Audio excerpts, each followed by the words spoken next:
He opens his hand and lets the pieces of the leaf fall to the ground. "But I could see that you weren't comfortable," he says.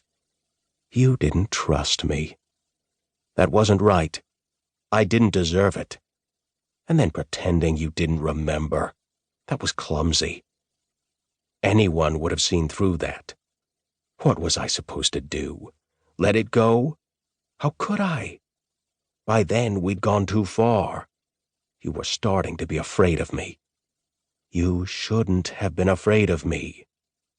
Underhill gets up from the ground and brushes his hands over the front of his shirt. A cool wind touches his face. The woman doesn't stir. Out in the river, a fish breaks the surface of the water. "You shouldn't have been afraid of me," Underhill says again. The woman's camera is lying in the grass where it fell.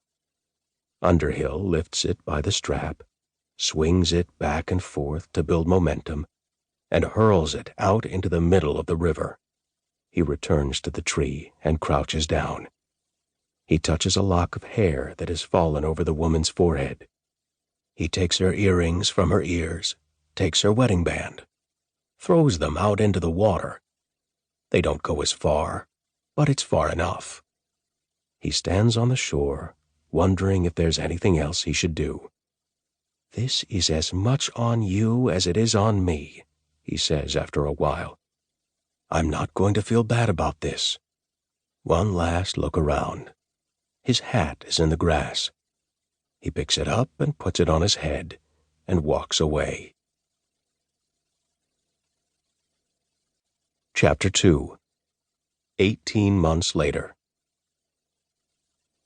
If you wandered through downtown Detroit that spring, you saw flyers. You saw them if you went to the Shinola store on Canfield Street or Third Man Records or any sort of hipster hangout. One on every stretch of bare brick wall.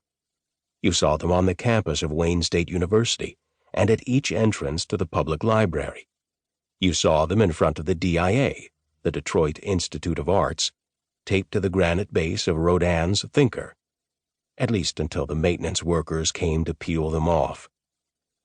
They were sheets of white paper, 8.5 by 11, printed with a composite sketch of a man's face, a man wearing a fedora. There were 2 lines of type above the sketch. The first asked, "Have you seen him?" The second was an email address. You may have spotted the person who put them up. He would have been carrying a sheaf of them under his arm and a roll of white duct tape. You might have wondered about him. He wore good clothes, but sometimes he wore them carelessly. One sleeve rolled up and one left down, shirt tails untucked. His hygiene left no room for complaint, but his shaving was haphazard. He moved at his own pace, half a step slower than everyone around him. If you got close enough to see his eyes, you might have suspected he wasn't getting enough sleep.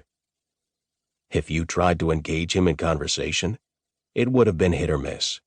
He could be friendly, but he might not have the patience for small talk. He was a difficult person to get to know. His name was Jack Pellum. That Tuesday, Jack had one important thing to do and 2 unimportant things. The first unimportant thing was an appointment with Dr. Eleanor Brannan at her office on Selden Street. He arrived 20 minutes late. Dr. Brannan heard his knock and greeted him at the door. She offered him one of the 2 chairs in the room and took the other. The low table between them held a box of tissues and a vase of spring flowers. Jack moved the vase aside to make room for his stack of flyers. The duct tape went on top. There were pleasantries. Wasn't it a fine, sunny afternoon? It was. Did Jack have any trouble finding the office? None at all. Dr. Brannan opened a file in her lap and put on a pair of reading glasses. "You were seeing Dr. Kershaw," she said. "Yes." "And it turned out the 2 of you had different styles of communication." Jack settled back in his chair. "Is that what he told you?"